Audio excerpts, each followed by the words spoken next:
Sa baryo ng San Felipe, isa sa mga kilalang mukha ang matandang si Lola Herminia Valmoria, isang 74 taong gulang na babae na halos buong buhay ay ginugol sa pagtitinda ng gulay.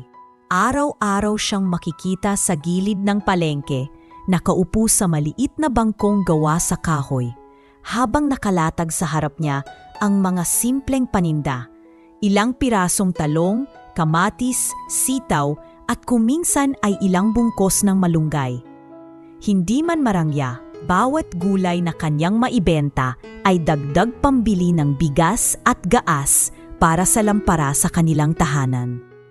Si Lola Herminia ay may 3 anak. Si Ricardo, ang panganay na sa kasamaang palad, ay naging gahaman at mapapobre sa paglipas ng panahon. Si Delia, ang ikalawa na lumayo ng tirahan at nagkaroon ng sariling pamilya. At si Armando, ang bunso na sa kasalukuyan ay nasa Maynila at matagal nang hindi nakakauwi dahil sa kanyang trabaho. Bagaman buo ang pagmamahal ni Lola sa kanyang mga anak, hindi lahat ay naibabalik sa kanya ang malasakit na ibinigay niya noong sila'y lumalaki. Madalas, sa mga panahong kapos ang kanyang paninda at wala siyang kinikita, siya'y dumudulog sa tulong ng kapitbahay na si Mang Efren, isang magbubukid na may busilak na puso. Lola, ito po may konting bigas ako. Alam kong mahirap kapag walang paninda. Madalas sabihin ni Mang Efren, sabay abot ng kalahating kilong bigas o minsan ay 1 pirasong isda mula sa kanyang huli. Salamat, iho, pagpalain ka ng Diyos, nakaniting tugon ni Lola kahit paramdam ang pagod sa kanyang tinig. Sa kabila ng lahat ng ito, kilala si Lola Herminia bilang masayahin. Kapag natatapos ang araw at ang kanyang maliit na kubo ay nababalot ng dilim, siya'y laging dumadaan muna sa kapilya ng baryo. Doon siya magtatagal, nakaluhod, hawak ang kanyang lumang rosaryo na halos mapudpud na sa katagalan. Panginoon, bulong niya, salamat sa isa na namang araw. Kahit mahirap, alam kong hindi niyo ako pinababayaan. Ang simpleng panalangin na iyon ang nagiging lakas niya para magpatuloy. Isang gabi, habang pauwi si Lola Herminia galing kapilya, nadaanan niya ang bahay ng panganay niyang si Ricardo. Narinig niyang nagtatawanan ang mag-asawa habang pinag-uusapan ang tungkol sa mga lupaing naiwan ng kanyang namayapang asawa. Hindi siya nakialam, ngunit isang kirot ang dumaan sa kanyang puso. Hindi dahil sa lupa, kundi dahil sa malamig na pakititungo ng anak na minsang pinaghirapan niyang alagaan. Siguro kung si Armando nandito, hindi ako ganito nag-iisa. Mahina niyang bulong sa sarili habang dahan-dahang naglakad pa uwi.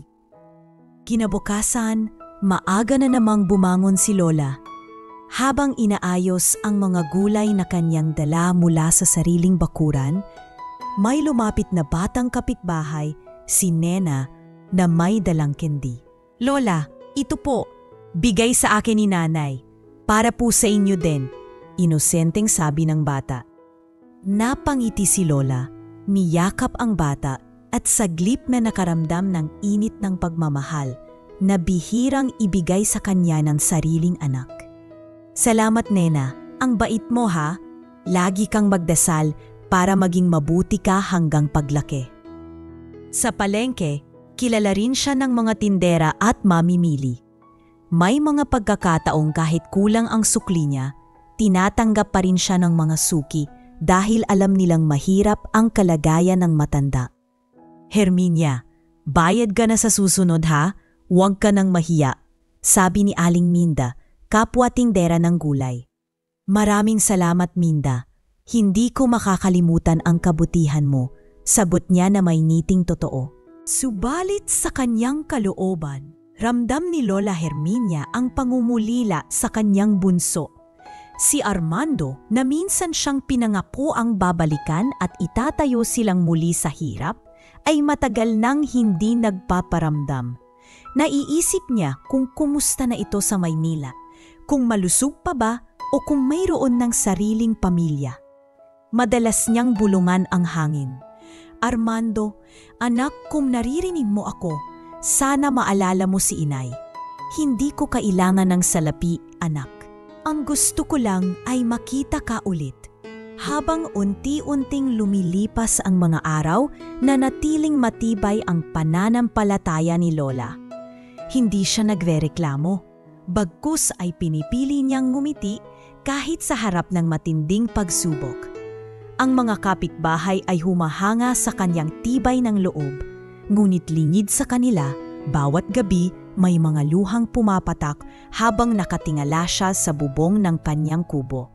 Para kay Lola Herminia, ang bawat araw ay isang hamon na dapat lampasan, hindi dahil sa kayamanan, kundi dahil sa kanyang matinding pagmamahal sa mga anak, kahit na ang ilan ay hindi marunong tumanaw ng utang na loob.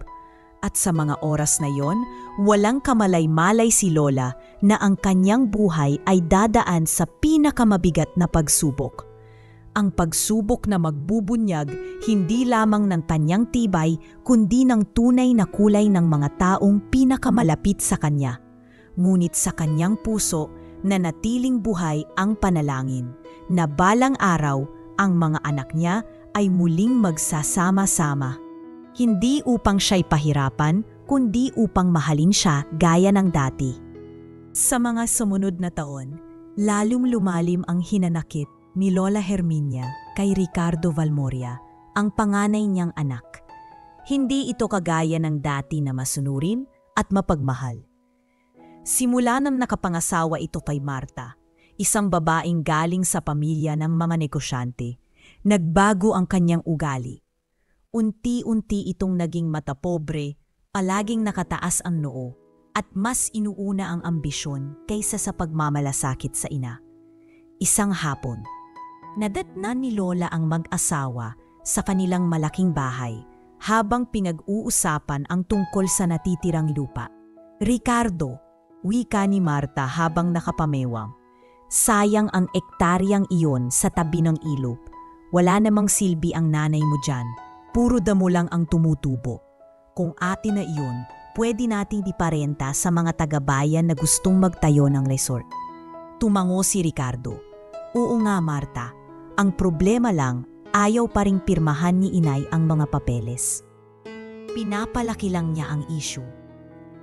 Hindi na malayan ni Lola na naririnig na pala niya ang kanilang usapan mula sa pintuan. Ricardo, mahinahon niyang sambit. Anak, wag mo namang kunin pa ang natitira. Iyon na lang ang tanging alaala ng tatay ninyo. Tuon ako kumukuha ng gulay na ibinebenta ko. Agad sumiklab ang galit ni Marta. Aba Herminia, ang kapal ng mukha mo. Dito ka na nga tumira sa lupa ng anak mo, tapos nagre-reklamo pa? Dapat nga magpasalamat ka at binibigyan ka pa ng tirahan. Nanatiling tikom ang bibig ni Lola. Pilit na pinapakalma ang kanyang dibdib. Ngunit hindi roon natapos. Makalipas ang ilang linggo, dumating ang dalawang lalaki na hindi niya kilala, may dalang dokumento. Lola, pirmahan niyo po ito. Wika ng isa, para raw masiguro na mapapangalagaan ang lupa. Wala siyang ideya na ito pala'y deed of sale na inihanda ni na Ricardo at Marta. Buti na lang, isang kapitbahay na si Mang Efren ang nakarinig at agad siyang tinawag palayo. Nay, wag niyo pong pipirmahan. Niloloko lang tayo. Galit na galit si Ricardo nang malamang hindi pumirma si Lola. Nanay! Sigaw niya sa gitna ng pakuran habang pinanonood ng mga kapitbahay. Kayo na nga ang pinakikinabangan dito. Kayo pa itong matigas ang ulo. Ano ba? Gusto mo bang mag-away tayo sa harap ng lahat? Nanginginig ang kamay ni Lola habang nagpaliwanag. Anak, hindi ko ito ginagawa para sa akin. Para ito sa inyo. Kung ibibigay ko lahat, ano na lang ang napitira sa akin? Wala na akong pangkabuhayan. Hindi na ikaw ang may desisyon dito, nanay. Singit ni Marta, sabay sulyap ng masama. Matanda ka na. Kami na ang bahala. Kung ayaw mo, bahala ka sa buhay mo. Nang gabing iyon, umiyak si Lola sa kanyang maliit na kubo. Ramdam niya ang bigat ng sitwasyon. Gusto niyang lumaban, ngunit alam niyang wala siyang laban sa matapang at tusong mag-asawa. Ang mga kapitbahay naman, bagaman nakikita ang lahat, ay natatakot makialam. Baka kami pa ang balikan, bulong ni Aling Petra kay Mang Efren isang gabi. Alam mo naman, may koneksyon si Marta sa mga politiko. Lumipas pa ang ilang buwan at unti-unti ngang nakamit ni na Ricardo at Marta ang nais nila. Ang dating lupang isang umaga, dumalaw muli si Mang Efren, dala ang ilang saging. Nay Herminia, eto po, dagdag na pagkain. Pasensya na kung hindi gaano marami. Salamat hiho, nakangiting tugon ng matanda, bagaman ramdam ang lungkot sa kanyang mga mata. Hindi ko na alam kung hanggang kailan ko pa kakayanin ito, pero lagi kong pinagdadasal na magbago ang loob ni Ricardo. Nay, sagot ni Mang Efren, alam po naming mali sila, pero wala kaming magawa. Natatakot din kami sa kanila. Basta't lagi po kayong lumapit sa akin kung kailangan ninyo ng tulong. Sa bawat araw na lumilipas, naging saksi ang buong baryo sa kalupitan ng mag-asawa. Hindi lamang kay Lola, kundi pati na rin sa ilang kapitbahay na kanilang inaapi. Ngunit mas malupit ang sakit na dulot ng katotohanang ang sariling dugo ni Lola, ang anak na kanyang pinaghirapan at inalagaan, ang siyang nangunguna sa pang-aabuso sa kanya. Sa kapilya, muling dumulog si Lola. Panginoon, mahinang panalangin niya. Kung ito ang aking kapalaran, bigyan niyo po ako ng lakas. Ngunit kung may pagkakataong pang bumalik ang kabutihan ng aking anak, sana'y hindi pa huli ang lahat. At sa kanyang pag-uwi, napatingala siya sa anyang kubo na tila lalo pang lumiliit at nagiging marupok. Para bang sinasalamin nito ang kanyang sariling buhay. Unti-unting inuubos ng kasakiman ng kanyang mga mahal sa buhay. Ngunit sa kabila nito, hindi niya pinabayaang mamatay ang kanyang pananampalataya. Naniniwala siyang balang araw, darating ang liwanag sa kabila ng lahat ng dilim na bumabalot sa kanyang mundo. Isang gabing mapulimlim, ang hangin ay tila may dalang mabigat na babala. Malakas ang hampas ng ulan sa bubong ng maliit na kubo ni Lola Herminia, kasabay ng pagtagas ng tubig ulan sa ilang butas na matagal na niyang tinakpan ng mga sako. Habang nakaluhod siya sa gilid ng kanyang banig, mahigpit na hawak ang rosaryo, taimtim siyang nananalangin na sana ay matapos ang unos. Ngunit ang bagyong iyon ay hindi lang dala ng kalikasan, kundi pati ng kanyang sariling dugo. Maya-maya, kumalabog ang pintuan. "Inay, buksan niyo to!" Sigaw ng boses ni Ricardo. Kasunod noon ay ang boses ng kanyang asawa. "Herminia, tigilan mo na ang pagkukunwari. Amin na ang kubong ito," dagdag ni Marta habang malakas na kumakatok. Dahan-dahang tumayo si Lola, nanginginig hindi lang sa lamig kundi pati sa kaba. "Ricardo, Marta, anak, bakit ngayong gabi niyo ako ginugulo? Malakas ang ulan, baka naman bukas na lang tayo mag-usap," pakiusap niya. Ngunit mas lalo lamang silang nagalit. "Wala ka ng karapatan dito, nanay. Amin na to," malakas na sigaw ni Marta na halos umalingaw-ngaw sa buong baryo. Lumabas si Ricardo, may hawak na lampara at basang-basa na ng ulan. "Tama na ang drama, inay. Pumirma ka na sa papeles noon. Hindi mo lang alam pero wala ka ng pagmamay-ari dito.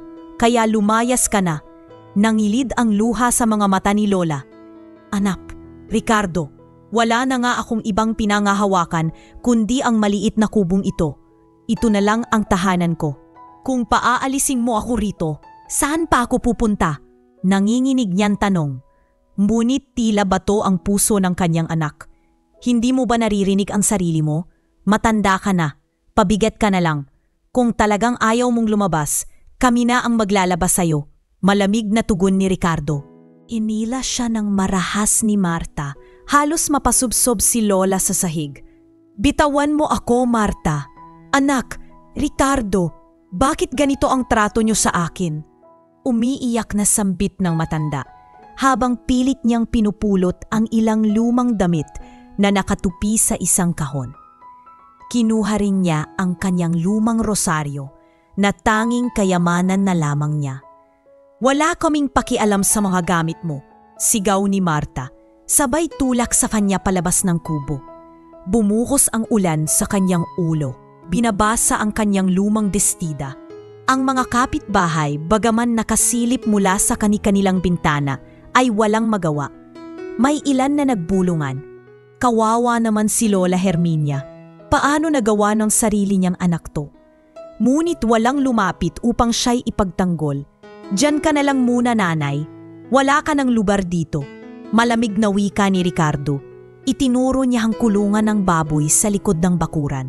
Kung gusto mong may matirhan, doon ka na lang. Nagulat si Lola. Ricardo, anak, paano mo nasabi yan? Sa kulungan ng baboy? Hindi ba't masama kahit sa isang hayop na ibilanggo sa ganung lugar? Ako pa, ang nanay na nagluwal sa inyo? Nanginginig ang boses niya, ngunit tila wala ng bakas ng awa sa mga mata ni Ricardo at Marta. Hinila siya ni Marta patungo sa kulungan. Binuksan ang gate na yari sa kalawangin na rehas at itinulak siya papasok. Bumagsak si Lola sa putikan, nabalot ng amoy ng dumi ng baboy. Diyan ka bagay, Herminia, sarkastikong sambit ni Marta. Kung hindi ka marunong makisama, diyan ka na lang mabulok. Anak, Ricardo, wag naman ganito. Umiiyak na sigaw ni Lola habang nakatayo sa loob ng kulungan. Ngunit tumalikod na lamang ang mag-asawa, iniwan siyang nakalugmok. Bago sila pumasok muli sa bahay, sumigaw pa si Marta, "Huwag ka nang lalapit sa kubo, sa amin na yon." Sa bawat patak ng ulan, mas lalo siyang nanlumo. Ang amoy ng dumi, ang lamig ng sahig na putikan, at ang tunog ng mga baboy na nag-uunahan sa kainan ay naging bahagi ng kanyang bagong mundo. Umupo siya sa isang sulok, niyakap ang kanyang rosaryo at nagdasal. Panginoon, bigyan niyo ako ng lakas. Hindi ko alam kung hanggang kailan ko kakayanin ito. Sa sumunod na mga araw, naging parte na ng kanyang buhay ang kulungan ng baboy. Tuwing umaga, maririnig siya ng mga kapitbahay na nagdarasal. May mga batang dumadaan na natatakot at nagtataka. Bakit si Lola Herminia nasa kulungan ng baboy? Ngunit agad silang pinapatahimik ng kanilang mga magulang. Huwag na kayong magtanong, delikado yan. Minsan, dumalaw si Mang Efren dala ang kaunting kanin. Tahimik yan iniabot iyon kay Lola sa may siwang ng kulungan. Nay, pasensya na po. Ito lang ang maitutulong ko. Hindi ko rin kayo mailabas. Baka kami ang pagbalingan ni Ricardo. Umiyak si Lola ngunit pinilit ngumiti. Salamat, iho. Ang Panginoon na ang bahala sa inyo. Basta't huwag kayong matakot. Ang mahalaga, hindi niyo ako kinalimutan. Habang lumilipas ang mga araw, ang amoy at dumi ng kulungan ay naging bahagi na ng kanyang pagkatao. Ang kanyang balat ay nagkaroon ng rashes at ang kanyang hininga ay tila laging may kasamang lungkot. Ngunit sa kabila ng lahat, patuloy siyang kumakapit sa pag-asa na balang araw maririnig din ng kanyang bunso si Armando ang kanyang hinaing at siya'y tutubusin mula sa karinlan ng kalupitan ng kanyang sariling anak. Sa gabing iyon, habang nakatanaw siya sa kalangitan na halos hindi makita dahil sa ulap at ulan, bumulong siya, "Kung ito ang kapalaran ko, tatanggapin ko, Panginoon. Pero sana dumating ang araw na magising din ang puso ni Ricardo." At doon, sa malamig at maruming kulungan ng baboy, nagsimula ang pinakamabigat na yugto ng kanyang buhay. Isang yugto na magiging saksi ang buong baryo at balang araw, magbabalik sa kanya ng katarungang matagal niyang ipinagdarasal. Sa bawat paglipas ng araw, lalong tumitindi ang hirap na dinaranas ni Lola Herminia sa loob ng kulungan ng baboy. Ang dating kubo na kanyang inuuwian ay wala na. Ang kanyang kama ay napalitan ng malamig at maputik na sahig. Sa bawat umaga, gigising siya sa kuliglig ng mga baboy at ang amoy ng bumi at ihi ang unang tatama sa kanyang ilong. Hindi na niya alintana ang hiya, ngunit ang gutom at sakit ng katawan ay lalong nagpapabigat sa kanyang kalooban. Madalas, 1 beses lang sa isang araw siya nakakakain. Kung minsan pa nga, wala. Kaya't kapag lumapit si Aling Petra, isa sa matatandang kapitbahay na may mabuting kalooban, labis ang pasasalamat ni Lola. Isang hapon, dumaan si Aling Petra dala ang maliit na balot ng kanin at tuyo. Tahimik itong iniabot sa siwang ng kulungan. "Herminia, eto, konting makakain. Pasensya na't hindi ko maitakas ang marami. Baka mahuli ako ni na Ricardo." Pabulong niyang sabi, nangingilid ang luha. Sinanggap ni Lola iyon na parang kayamanang hindi matutumbasan. "Salamat, Petra. Hindi mo alam kung gaano kalaki ang tulong nito sa akin. Pagpalain ka ng Diyos." Mahina siyang ngumiti. Pilit na tinatago ang panghihina. Alam niyang kahit simpleng tulong, malaki na ang kahulugan sa kanyang pag-iral araw-araw. Ngunit sa tuwing darating ang gabi, mas ramdam niya ang lungkot. Habang siya'y nag-iisa sa dilim ng kulungan, madalas niyang maririnig mula sa malaking bahay ang tawanan ni na Ricardo at Marta kasabay ng musika at salo-salo. Sa bawat hagik-hik at kantiyawan, para bang tinutusok ang puso niya ng mga salitang hindi man niya naririnig, ngunit ramdam niyang patungkol sa kanya. "Naririnig ko sila," bulong niya sa sarili habang pinipisil ang kanyang rosaryo. "Masaya sila habang ako'y nagdurusa. Paano nila nagawang maging ganito?" Isang gabi, hindi na niya napigilan ang humagulgol. Nakatakip ang kanyang bibig upang hindi marinig ng mga kapitbahay. "Panginoon," dasal niya, "kung ito ang aking kapalaran, sana bigyan ninyo ako ng lakas. Pero kung may katarungan sa mundong ito, himihiling kong huwag niyong hayaang manatili ang kasamaan ng aking anak at manugang." Sa bawat butil ng rosaryong kanyang tinatapik, damang-dama ang bigat ng kanyang dasal, hindi lang para sa sarili, undi para rin sa pagbabalik loob ng anak na kanyang pinalaki. Habang patuloy ang mga pangyayari, lalong nagiging palaisipan sa mga nakakita kung bakit nagawa iyon ng mismong anak. Si Mang Efren, na minsang nag-abot din ng pagkain, ay nakipag-usap kay Aling Petra habang nasa gilid ng kalsada. "Petra, hindi ko maintindihan si Ricardo. Anak siya ng pinakamabait ng magulang sa baryo. Pero bakit niya magawang ipahiya at ipagtabuyan ang sariling ina?" Umiling si Aling Petra. "Hindi ko rin alam, Efren.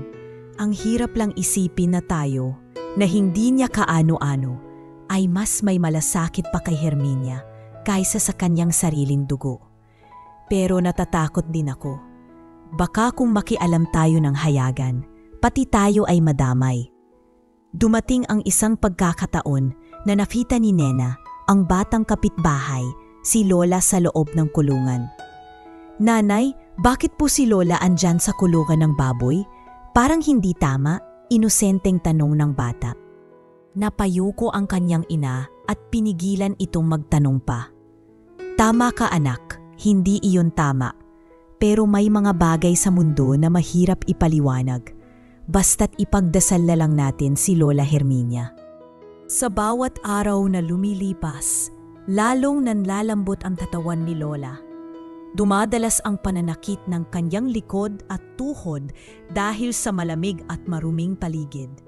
Ngunit hindi niya hinayaan na siya'y tuluyang mawalan na pag-asa. Tuwing sasapit ang madaling araw, naririnig ng mga malapit na kapitbahay ang kanyang tinig, mahina ngunit puno ng pananalig. "Ama namin, sumasalangit ka," ang kanyang pagdarasal na nagiging himno ng kanyang pag-asa. Isang araw, dumating si Ricardo upang magsiyasat. "Oh, buhay ka pa pala, nanay? Aba, matibay ka rin." Halos malunod si Lola sa sakit ng kanyang narinig. Tumimin siya sa anak nagbabaka sakaling makita ang kahit konting awa. Ricardo, anak, hanggang kailan mo ako pahihirapan? Anak pa rin kita. Hindi kita kayang kamuhian, pero bakit mo ako ganito trinato? Ngunit ngumisi lang si Ricardo. Matanda ka na.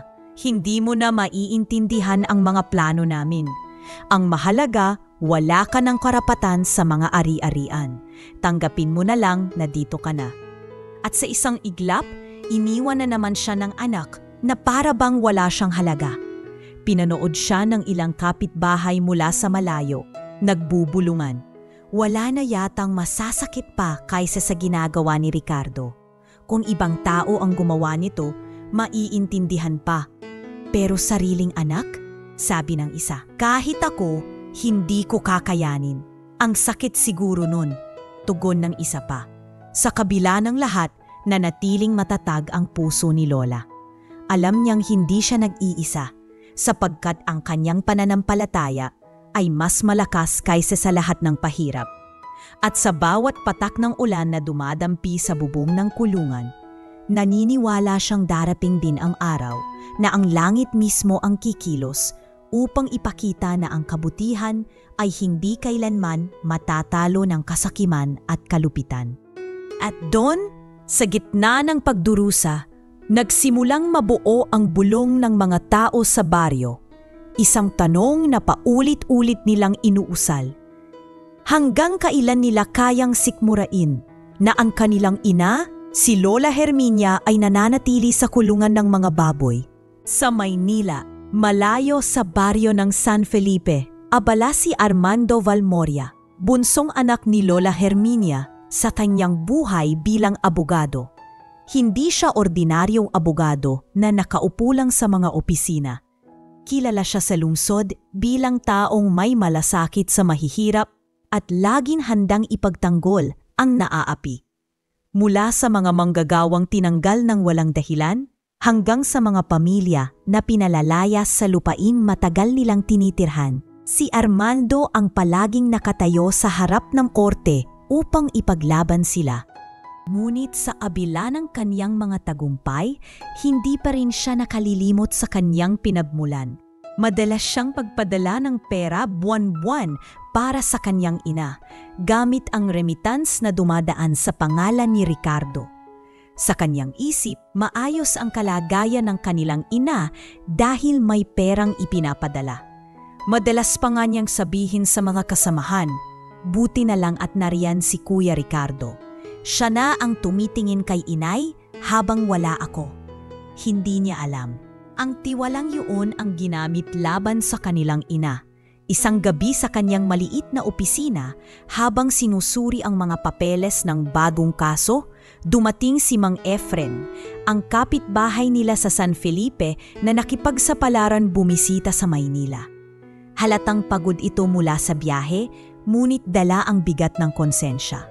Armando, sabi ni Mang Efren, halos pabulong, kailangan mo nang malaman ang totoo tungkol kay Inay Herminia. Nagulat si Armando. Agad siyang napaupo. Ano ibig mong sabihin, Mang Efren? Akala to maayos siya roon, nakasama ni na kuya. Umiling si Mang Efren. Kita ang lungkot sa kanyang mukha. Hindi iho, hindi mo alam ang nangyayari. Matagal nang hindi natatanggap ni Inay ang mga pinapadala mong pera. Kinuupit ng kuya mo at ng asawa niyang si Marta. At mas malala pa, tinaboy nila ang nanay mo mula sa kanyang kubo. Sa ngayon, doon siya naninirahan sa kulungan ng baboy. Napatigil si Armando, parang pinukpok ang kanyang ulo sa narinig. Ano? Kulungan ng baboy? Hindi maaari. Hindi iyon magagawa ni kuya sa sarili naming ina. Ngunit seryoso ang mukha ni Mang Efren. Nakita ko mismo, iho. Lahat kami sa baryo saksi. Pero natatakot ang karamihan na magsalita dahil hawak ng kuya mo ang lahat ng dokumento at malakas ang impluensya ng asawa niya. Kung hindi kita sasabihin ngayon, baka tuluyan ng masawi si Inay. Umikot ang mundo ni Armando. Sa loob-loob niya, bumalik ang alaala ng kanilang ina. Kung paano siyang ginising tuwing madaling araw para makakain ng lugaw. kung paano siyang itinaguyod gamit ang pagtitinda ng gulay, at kung paano siyang ipinaglaban kahit wala silang maipambili ng uniforme noong siya'y nag-aaral. Ang ina na iyon, na nagtiis para sa kanilang lahat, ngayoy pinapahirapan ng misming anak na dapat sana'y gumagabay. Hindi na nakapagsalita si Armando sa sobrang galit at lungkot. Mang Efren, salamat at sinabi mo sa akin ang lahat. Hindi ako papayag na manatili sa ganitong kalagayan si inay. Bukas ng umaga, babalik ako sa San Felipe at sisiguraduhin kong malalaman ang buong katotohanan. Kinabukasan, sumakay siya agad ng bus pauwi sa kanilang baryo. Habang nakaupo siya, nakatanaw sa bintana, bumabalik-balik sa kanyang isip ang mga sinabi ni Mang Efren. Kung totoo ang lahat ng ito, wala nang kapatawaran si Kuya. Bulong niya sa sarili habang pinipigilan ang pagpatak ng kanyang luha. Pagdating sa San Felipe, agad siyang sinalubong ng ilang mga kakilala. Nakita nila ang pagbabago sa kanyang anyo. Hindi na siya ang batang umalis noon na may baong pangarap, kundi isang lalaking may kakayahan at kapangyarihang lumaban. Lumapit si Aling Petra, halos hindi maitago ang kaba. Armando, mabuti at nandito ka. Sana'y matulungan mo ng inay mo. Hindi na namin kayang makita pa siyang nagdurusa. Nasaan siya, Aling Petra? Tanong ni Armando, nanginginig ang tinig. Doon, iho, sa likod ng bahay ni na Ricardo. Sa kulungan ng baboy, mahinang sagot ni Aling Petra habang napapailing. Mabilis ang panahakbang ni Armando, hindi alintana ang putik at alikabok ng daan. At nang makarating siya sa bakuran, halos mawalan siya ng hininga sa nakita. Naroon si Lola Herminia, nakaupo sa isang sulok ng kulungan, yakap ang kanyang rosaryo, payat na payat at tila isang anino na lamang ng dati nitong sarili. Basang-basa ng pawis at amoy na amoy ang paligid ng dumi ng mga baboy. Inay, mahinang bulong ni Armando habang lumululuha. Lumapit siya, inabot ang kamay ng ina at niyakap ito ng mahigpit. Diyos ko, paano ninyo nagawa ito sa kanya? Nagulat si Lola, hindi makapaniwala sa nakitang anak. Armando, anak ko? Ikaw ba yan? Totoo ba ito? Oo, inay, ako ito. Sagot ni Armando habang patuloy ang kanyang pag-iyak. Patawarin mo ako, inay. Kung alam ko lang, hindi kita hahayaan na umabot sa ganito. Habang nagaganap iyon, lumabas si Ricardo. Bit-bit ang isang lampara. Oh, Armando, anong ginagawa mo rito? Pumarap si Armando sa kanya, galit ang mga mata. Kuya, anong ginawa mo kay inay? Sa lahat ng tao sa mundo, bakit siya pa? Hindi ko alam kung anong klaseng anak ka, pero tandaan mo, hinding-hindi ko palalampasin ito. Hindi agad nakasagot si Ricardo. Ngunit ramdam ni Armando na darating ang oras ng pagkakabunyag. Sapagkat mula sa gabing iyon, nagpasya na siyang manatili sa baryo, mag-imbestiga at ipaglaban ang karapatan ng kanyang ina. Hindi lang bilang abogado, kundi bilang anak na handang ibalit ang dignidad ng kanyang minamahal na ina. Halos mabingi si Armando sa tunog ng sariling pintig ng kanyang puso nang makita niya ang nakakadurog na kalagayan ng kanyang ina. Sa dilim ng gabi, tanglaw lamang ng lampara ang nagbigay liwanag sa kulungan ng baboy kung saan nakaluklok si Lola Herminia. Payat at nanininig, tila ba isang hayop na isinilid sa lugar na iyon. Sa kanyang bisig, mahigpit na nakapulupot ang lumang rosaryo na para bang iyon na lamang ang tanging sandigan ng kanyang lakas. Nang tuluyang makita siya ni Armando, nanlaki ang mga mata ni Lola. Armando, anak ko ba yan? Ikaw nga ba? Nanginginig ang kanyang tinig, tila ba hindi makapaniwala. Lumapit agad si Armando, halos madapa sa putikan. Niyakap niya ang ina, hindi alintana ang amoy at dumi. Inay, Diyos ko, paano ninyo nagawa to sa kanya? Humaguhulhul siya habang hawak-hawak ang mukha ng matanda. Patawarin niyo ako, inay. Kung alam ko lang ang nangyayari, hindi ko hahayaang mangyari ito. Napaiyak si Lola. Mahina niyang hinaplos ang pisngi ng binso. Anak, buti at nakauwi ka. Akala ko'y kinalimutan mo na ako. Ngunit salamat sa Diyos at dumating ka bago pa ako tuluyang mawala ng lakas. Sa sandaling iyon, lumabas si Ricardo mula sa kanilang bahay. Kasunod si Marta, hawak ang kanilang mga basang balabal. Naggulat sila sa nakita. Si Armando na yakap-yakap ang kanilang ina sa loob ng kulungan. "Oh, Armando!" bulat na sabi ni Ricardo. Pilit na pinapakalma ang boses. "Anong ginagawa mo rito sa ganitong oras? At ano ba yan? Lumapit ka sa kulungan. Dapat hindi mo na pinapansin ang matanda. Kalokohan lang naman yan." Tumayo si Armando, galit na galit ang mga mata, ngunit pilit pinapakalma ang sarili. "Kalokohan? Ito ba para sa inyo ay biro lang? Ang itapon ng sarili ninyong ina sa kulungan ng baboy?" Umismid si Marta. Sinubukan ding gawing magaan ang sitwasyon. "Armando, huwag kang masyadong emosyonal. Alam mo namang si nanay ay matigas ang ulo. Ayaw niyang lumipat ng bahay, kaya para lang matuto siya, pinatira muna namin dito pansamantala. Pero hindi naman ibig sabihin na wala kaming malasakit. Pansamantala?" Halos pasigaw na sagot ni Armando. "Anong klaseng puso meron kayo para sabihing pansamantala lang gipo? Nakikita ba ninyo ang itsura niya para kayong walang kaluluwa?" Nagkumpulan ang mga kapitbahay na nakarinig ng malakas na boses. Isa-isang lumatit sina Aling Petra at Mang Efren, kasama pa ang ilan pang taga-baryo. "Tama si Armando," sigaw ni Aling Petra. "Simula pa nang itapo nila si Herminia dito, araw-araw naming naririnig ang iyak niya. Hindi ito biro, hindi ito kalokohan." Sumang-ayon si Mang Efren, halos naninginig din sa galit. "Matagal na naming gustong magsalita, pero natatakot kami dahil sa impluwensya ninyo. Pero ngayong nandito na si Armando, panahon na para magsabi ng totoo. Hindi lang minsan, kundi maraming beses ninyong pinahiya at pinagmalupitan ang nanay ninyo." Namula si Ricardo, ngunit agad siyang nagsalita. "Mga tsismosa kayo! Hindi ninyo alam ang buong istorya. Nagiging emosyonal lang kayo dahil mukhang kawawa ang nanay. Pero kung alam nyo lang, mahirap siyang pakisamahan." "Pakisamahan?" Singit ni Armando, hindi na napigilan ang sariling galit. "Hindi siya pabigat, kuya. Siya ang nagpalaki sa atin.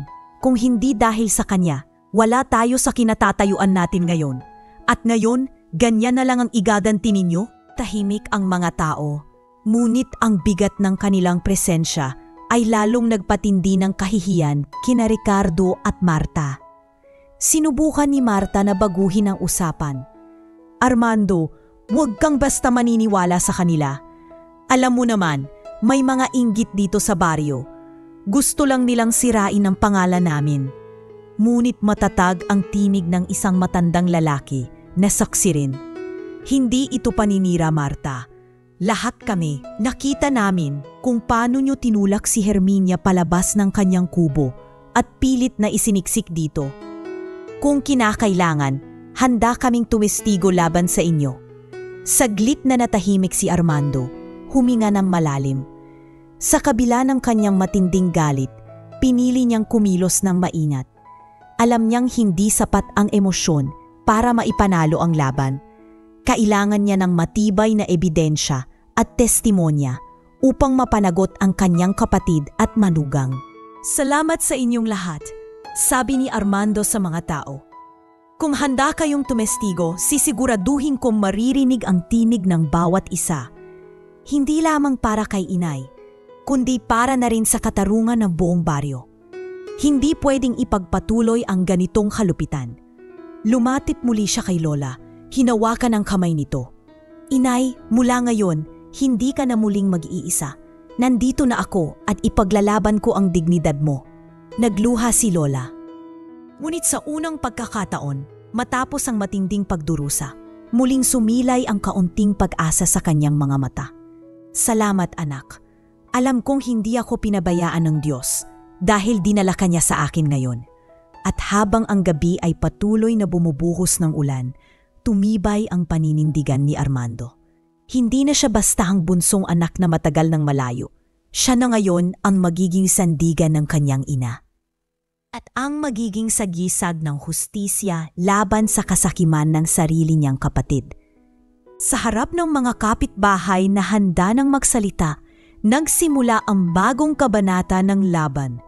Isang laban na hindi lang para sa isang ina, kundi para ipakita na ang pagmamahal at katotohanan ay higit na makapangyarihan kaysa sa anumang kasamaan at kasakiman. Kinabukasan, hindi na nag-aksaya ng oras si Armando. Maagang-maaga pa lamang, pumunta na siya sa munisipyo upang ayusin ang mga papeles. Sa kanyang kamay, hawak-hawak niya ang ilang ebidensya at testimonya na nakuha mula sa mga kapitbahay. Nakipag-usap siya sa mga opisyal at dahil kilala siya bilang abogado, hindi siya basta-basta binalewala. Pagbalik niya sa baryo, agad niyang kinausap ang mga saksi. Sa maliit na sala ng bahay ni Mang Efren, nagtipon ang ilan. Sina Aling Petra, Mang Efren at 2 iba pang kapitbahay na sina Tomas at Ligaya. Mga kasama, panimula ni Armando, handa na ba kayong tumestigo? Hindi lang para kay inay, kundi para sa buong baryo na nakakita ng kalupitan ni Ricardo at Marta. Tumango si Aling Petra. Armando, matagal na naming kinikimkim ito. Panahon na para magsalita. Hindi na namin kayang tingnan si Herminia sa alagayan niya. Kung kailangan naming humarap sa korte, gagawin namin. Ganon din ako, sabad ni Mang Efren. Simulat sa pool, alam kong mali ang ginagawa nila.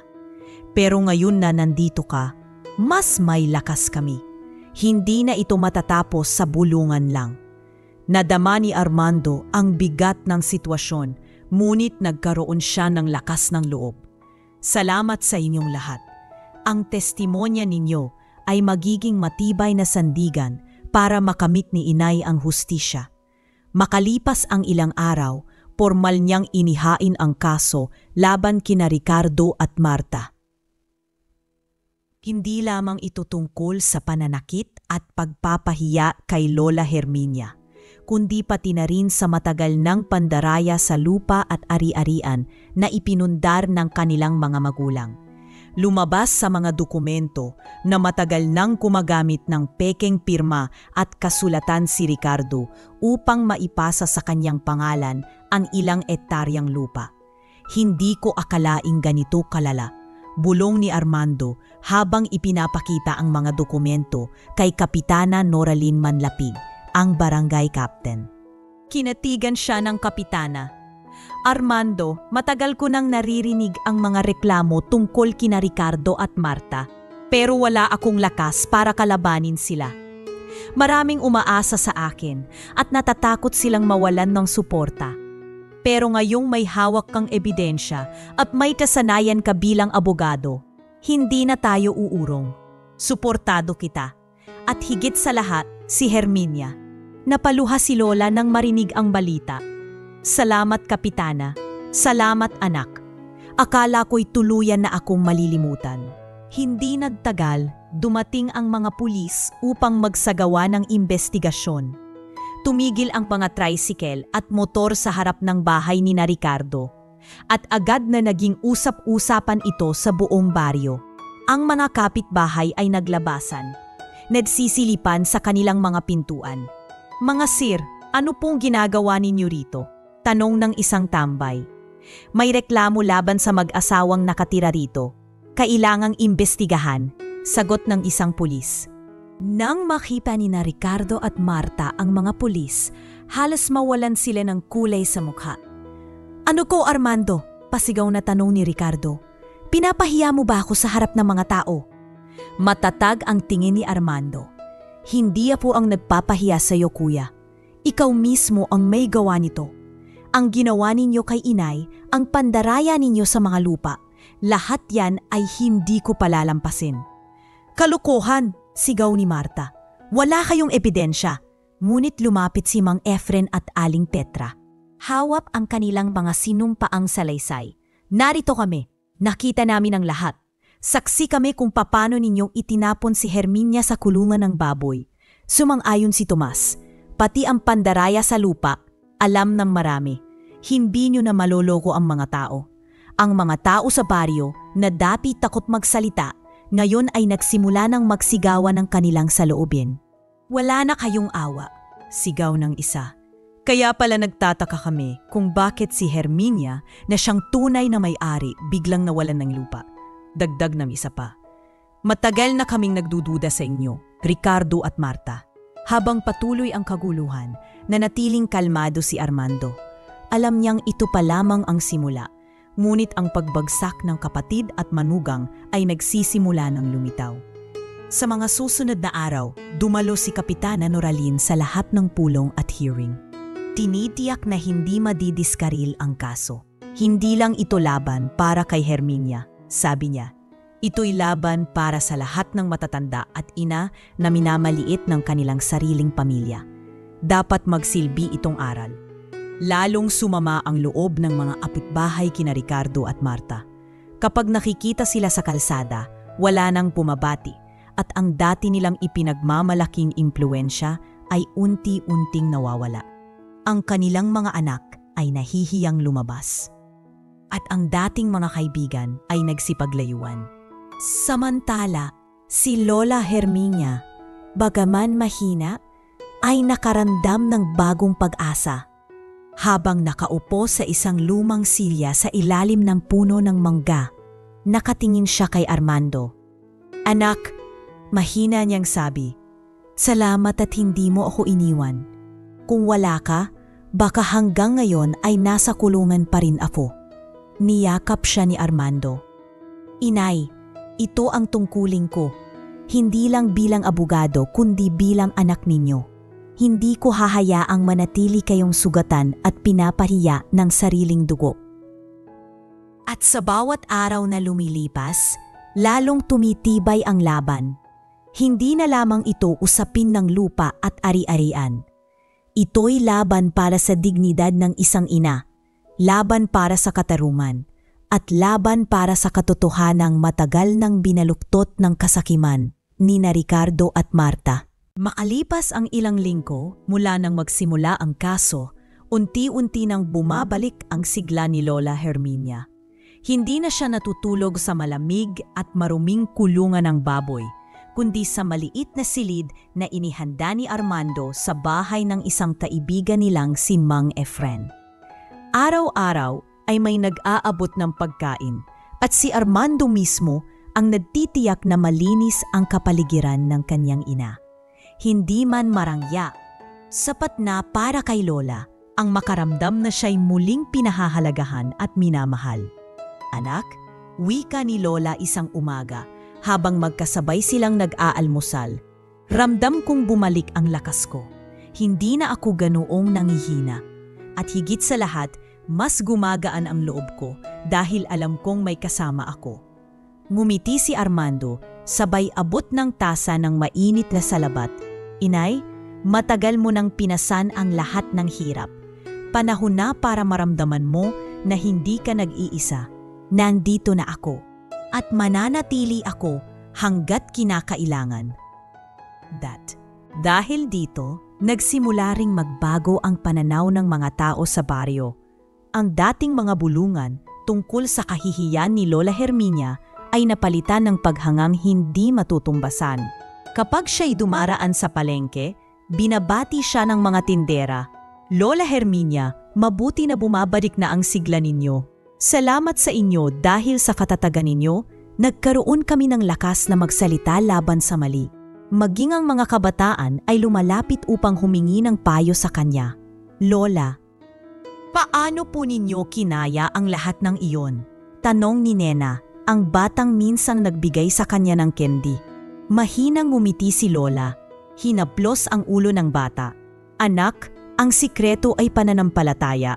Kapag kumapit ka sa Diyos at naniwala na darating ang tulong sa tamang oras, hindi ka bibitawan." Dahil sa kanyang karanasan, naging simbolo siya ng pagtitiis at pananampalataya, hindi lamang sa kanilang baryo, kundi maging sa mga karatib puok na nakarinig ng kanyang kwento. Maraming nagsasabi, "Kung si Herminia nga kayang lumaban sa kabila ng lahat, bakit tayo hindi?" Samantala, Kabaligtaran naman ang nangyayari kina Ricardo at Marta. Ang negosyo nilang maliit na tindahan ng construction supplies ay halos tuluyan ng malugi. Isa-isang umatras ang kanilang mga dating suki matapos kumalat ang balitang ipinapon nila ang sariling ina sa kulungan ng baboy. Wala na ring nagtitiwala sa kanila at kahit ang mga taong dati nakikisama sa kanila ay bigla na lamang umiiwas. Isang gabi, nagbangayan ang mag-asawa.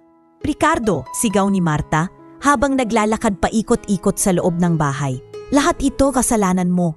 Kung hindi mo pinayagan si Armando na makialam, hindi sana tayo napapahiya." Sumagot si Ricardo, galit na galit. "Kasalanan ko? Ikaw itong laging nag-uudyok na kunin ang lahat ng lupa ng nanay. Sinunod lang kita." "Hindi ko inisip na mauuwi sa ganito," balik ni Marta. "Ngayon, wala na tayong kita, wala na ring lumalapit sa atin. Kahit mga anak natin, tinutupso na sa eskwela." At totoo nga. Maging ang kanilang mga anak ay nahihirapang makihalubilo sa baryo. Tuwing papasok sa eskwela, naririnig nila ang kantiyawan ng ibang bata. Anak ng walang pusong Ricardo, pinatapon si Lola sa kulungan ng baboy. Dahil dito, hindi na makalabas ang mga bata nang hindi umiiyak at lumayo pa ang kanilang mga kalaro. "Pata, Mama," iyak ng isa nilang anak. "Ayaw ko nang pumasok sa eskwela. Lagi nila akong tinutukso. Sinasabi nilang masama tayo." Sa unang pagkakataon, nakita ni Ricardo ang epekto ng kanilang ginawa hindi lamang kay Herminia, kundi pati na rin sa kanilang sariling pamilya. Ngunit huli na para bawiin ang lahat. Ang mga kapitbahay ay unti-unti nang tumalikod sa kanila at ang dating kapangyarihan at impluensya ay nawala na parang bula. Samantala, si Lola Herminia, kahit mahina pa rin ang katawan, ay nakikitang muling naglalakad sa baryo, dala ang kanyang rosaryo. Sinalubong siya ng ilang kababaihan. "Lola Herminia," sabi ni Aling Petra, "dahil sa'yo, nagkaroon kami ng tapang. Salamat at ipinakita mong kahit sa hirap, hindi dapat sumuko." Nangiti si Lola kahit may bakas pa ng sakit sa kanyang mukha. "Hindi ako perpekto, Petra. Pero natutunan ko na kapag hindi ka kumapit sa pananalig, talo ka na bago pa magsimula ang laban." Habang pinagmamasdan ni Armando ang kanyang ina, ramdam niyang unti-unti nang bumabalik ang dangal nito sa mata ng mga tao. At sa bawat ngiti ng kanyang ina, lalong tumitibay ang kanyang paninindigan na ituloy ang laban sa korte. Hindi lang ito laban para sa lupa o sa pangalan ng pamilya. Wika ni Armando sa sarili. Ito'y laban para sa karapatan ng lahat ng mga ina na gaya niya. Mga inang binabalewala ng sariling mga anak. At sa mga sumunod na araw, mas lalo pang dumami ang mga taong nagpakita ng suporta. Ang baryo na dati natatakot magsalita ay ngayoy nagkaisa. Hindi na lamang ito laban ni Herminia at Armando, kundi laban ng buong komunidad laban sa kasakiman at kalupitan. Sa kabila ng lahat ng sakit na pinagdaanan, muling suwigla ang puso ni Lola Herminia. At habang siya'y nakatingin sa langit isang gabi, bulong niya, "Panginoon, salamat po. Hindi pa pala huli para makita o may halaga pa rin ako sa mundong ito." Ngunit sa kabilang dako ng baryo, sa loob ng madilim na bahay ni Ricardo at Marta, unti-unti namang lumulubog sa tawalan ang kanilang pangalan, negosyo. At dangal, bunga ng pasakiman at kawalan ng pusong hindi man lamang nagawang igalang ang sariling ina. Isang linggo matapos magsimula ang kaso at ang investigasyon laban kina Ricardo at Marta, kumalat na parang apoy ang balita sa mga kalapit bayan. Hindi lang pala sa San Felipe naging usap-usapan ang ginawa nila kay Lola Herminia, kundi maging sa mga barangay at lungsod na nakaririnig ng kwento. At isang araw, dumating ang balitang ikinagulat ng lahat. Ang ikalawang anak ni Lola, si Delia Valmoria, na matagal nang nakatira sa kabilang bayan at ngayoy isang kilalang mayor, ay nakaalam na rin ng nangyari. Si Delia, na noon ay abala sa kanyang mga proyekto bilang mayor ng San Guillermo, halos hindi makapaniwala nang ikwento sa kanya ng isa sa mga tauhan ang nangyari sa kanyang sariling ina.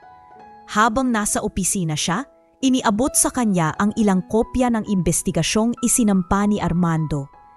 Binasa niya iyon ng mabuti at hindi na nakatiis. Tumayo siya, pinigilan ang pagpatak ng luha, ngunit hindi niya napigilan ang kanyang galit. Armando is already fighting this battle alone. Pero paano niya nagawang itapon si inay sa kulungan ng baboy? Hindi ko ito palalampasin. Mariin niyang sambit. Tumayo siya mula sa kanyang mesa at agad na tinawag ang kanyang mga tauhan. Maghanda kayo, babalik tayo sa San Felipe, na yun din. Hindi nagtagal, isang convoy ng mga sasakyan ang pumasok sa baryo. Ang mga tao ay naglabasan, nagbulungan at halos nagtakbuhan sa gilid ng daan. Si Mayor Delia dumating! Sigaw ng ilan. Sa loob ng itim na SUV, bumaba ang isang babaeng matikas, nakabarong na pangkababaihan at may kasamang mga tauhan. Sa kanyang anyo, halata ang tapang at galit. Diretso siyang nagtungo sa bahay ni Ricardo at Marta, kung saan nagtitipon ang mga kapitbahay at ilang opisyal ng barangay. Naroroon din si Armando at si Kapitana Noraline, kasama si Lola Herminia na nakaupo sa gilid, hawak-hawak ang kanyang rosaryo. Nang makita ni Delia ang ina, agad siyang lumapit, niyakap ito ng mahigpit at bumulong. Inay, patawarin mo ako kung ngayon lang ako nakarating. Hindi ko akalaing magagawa nila ito sa iyo. Naluha si Lola. Niyakap si Delia at nagsabing, "Anak, ang mahalaga dumating ka. Huwag ka nang magalit." Ngunit hindi mapigilan ni Delia ang kanyang emosyon. Humarap siya kina Ricardo at Marta at sa harap ng lahat ng tao, sumigaw siya. "Ricardo, Marta, anong klasing tao kayo? Hindi ko akalain na kaya ninyong itapon ang sariling ina sa kulungan ng baboy." Natigilan ang dalawa. Halos hindi makatingin kay Delia si Ricardo, habang si Marta naman ay nanginginig at pilit na ngumingiti. "Delia, Mayor, pakinggan mo muna kami. Hindi iyon ganoon. Biro lang yon. Pansamantala lang." "Biro?" sigaw ni Delia. Halos lumakas pa ang boses dahil sa mikropono at isa sa kanyang staff na iniabot sa kanya. "Biro para sa inyo ang ipahiya, gutumin at saktan ng nanay na nagluwal sa inyo? Ano pa ang hindi nyo tinatawag na kasamaan?" Kung hindi pa nakita ni Armando, baka hanggang ngayon nakatanikala sa kahihiyan at sakit si inay. Pilit na sumabat si Ricardo, pawis na pawis at halos magmakaawa. "Delia, hindi mo naiintindihan. Nagkaroon lang ng hindi pagkakaunawaan. Hindi naman namin ginustong lumala ito. Inaalagaan pa rin naman namin si nanay." "Inaalagaan?" Muli siyang pinutol ni Delia. "Ganito ba ang pag-aalaga para sa iyo, Ricardo? Naipitin sa kulungan ng mga hayop ang isang matanda? Ang ating ina? Sa harap ng mga kapitbahay, tinrato ninyong parang wala siyang halaga? Hindi ko na kayang marinig ang mga palusot ninyo. Sa aking paningin, wala na kayong karapatang pangtawaging anak ng aming ina." Nagsigawan ang mga tao sa paligid, sumang-ayon ang karamihan. "Tama si Mayor," sigaw ni Aling Petra. "Matagal na naming gustong iparating ito, pero ngayon lahat ay lumalabas na." Nagbulungan ang iba pang kapitbahay. Hindi na sila makakapagtago sa mga kasalanan nila. Kahit na anong palusot, halata na. Buti dumating si Mayor Delia. Mas titibay ang laban ni Armando. Lumapit si Marta, halos lumuhod sa harap ni Delia. "Mayor, Delia, maawa ka naman. Alam kong nagkamali kami, pero bigyan mo kami ng pagkakataong makabawi. Hindi namin akalaing ganito kalala ang magiging resulta." Ngunit matalim ang mga mata ni Delia, puno ng galit at hinanakit. "Hindi ako ang dapat niyong paghingan ng tawad. Ang dapat niyong lapitan ay ang ina na sinaktan ninyo. Ngunit kahit magmakaawa kayo, hindi na mabubura ang ginawa ninyong kahihiyan." Umiyak si Lola sa gilid. Pinilit na pakalmahin ang lahat. "Tama na, mga anak. Huwag na natin pahabain pa ang gulo. Ang mahalaga ay magbago kayo." Ngunit hindi nagpatinag si Delia. Inay, ito simpleng gulo lang. Ito'y pananagutan nila sa batas. Hindi natin pwedeng basta palampasin. Dahil kung ngayon pa lang hindi natin sila titindigan, mas lalo lang silang lalakas ang loob na gawin ito sa iba. Humarap muli si Delia sa mga tao. Mga kababayan, naririnig ninyo ang lahat. Ang kasamaan na ginawa ni Ricardo at Marta ay hindi simpleng usaping pampamilya. Ito ay usapin ng dignidad, karapatan at respeto para sa bawat ina. Bilang mayor ng San Guillermo, sinisiguro kong susuportahan ko ang laban na ito hanggang dulo. Halos magmakaawa si Ricardo. Nanginginig ang tinig. Delia, kapatid, wag mo naman kaming tuluyang pabagsakin. Ngunit hindi siya pinakinggan ni Delia. Sa halip, binalingan niya si Armando. Kapatid, hindi ka nag-iisa sa laban mo. Magkasama tayong ipaglalaban ang katarungan para kay inay. Tumango si Armando at sa unang pagkakataon matapos ang mahabang panahon, naramdaman nilang magkakampi silang magkapatid para sa isang dakilang layunin. Habang nakatayo silang dalawa sa tabi ni Lola Herminia, ramdam ng buong baryo na nagsisimula na ang bagong yugto ng kanilang laban. Isang laban na hindi lamang para kay Herminia, kundi para sa lahat ng mga magulang na nakararanas ng pang-aabuso mula sa kanilang sariling pamilya. At doon, sa harap ng lahat, natutunan ng mga tao na ang kasakiman at kawalan ng respeto ay may hangganan. At kapag dumating ang hustisya, walang sino man ang makakatakas. Lumipas ang ilang buwan ng pagdinig sa korte. Isa-isang inilatag ni Armando ang lahat ng ebidensya laban kina Ricardo at Marta, mula sa mga peke at pinapalsipikang dokumento hanggang sa mga saksi na handang magsalaysay ng buong katotohanan. Sa bawat hearing, naroroon si Mayor Delia, hindi bilang opisyal kundi bilang anak na handang ipagtanggol ang dangal ng kanilang ina.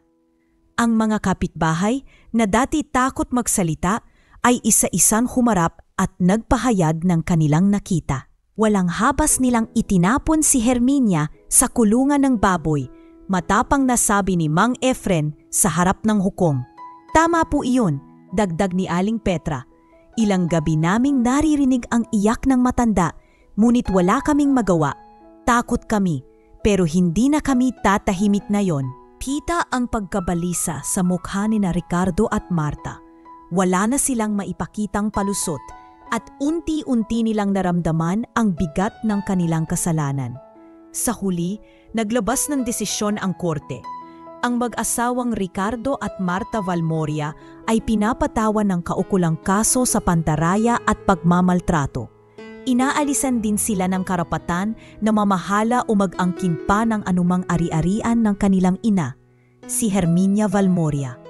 Nang marinig iyon, nagkaroon ng palakpakan sa loob ng silid. Hindi dahil sa pagbagsak ni na Ricardo at Marta, kundi dahil sa katarungan na matagal nang hinihintay ni Lola Herminia. Paglabas nila sa korte, nilapitan ni Ricardo si Armando at Delia. Mga kapatid, patawarin niyo ako. Nagpadala ako sa kasakiman. Hindi ko alam kung paano ko mababawi ang lahat. Nanginginig ang kanyang tinig at si Marta ay tahimik na umiiyak sa tabi niya. Tumingin si Armando, matigas ang mukha ngunit puno ng bigat ang puso. Ricardo, sa amin ka dapat humingi ng tawad. Sa kanya. Itinuro niya si Lola Herminia na nakaupo sa gilid, hawak ang rosaryo. Lumapit si Ricardo, halos lumuhod sa kanyang ina. Nanay, patawarin mo ako. Hindi ko naisip ang sakit na dinulot ko sa inyo. Wala akong maibibigay na dahilan, kundi kasakiman at kahinaan ko bilang tao. Tahimik na tumulo ang luha ni Lola. Kinaplos niya ang ulo ng panganay. Ricardo, anak, matagal ko nang pinatawad ang puso ko. Hindi ko kayang kamuhian ang sariling dugo. Ngunit tandaan mo ito. Huwag mong hinawakan ni Lola ang kamay ng manugang.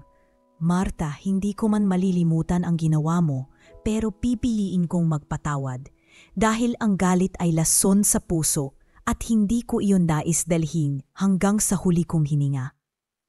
Mula noon, si Lola Herminia ay muling inalagaan ng kanyang mga anak na sina Armando at Mayor Delia. Ipinaayos nila ang kanyang kubo, ginawang mas maaliwalas at binigyan siya ng lahat ng pangangailangan.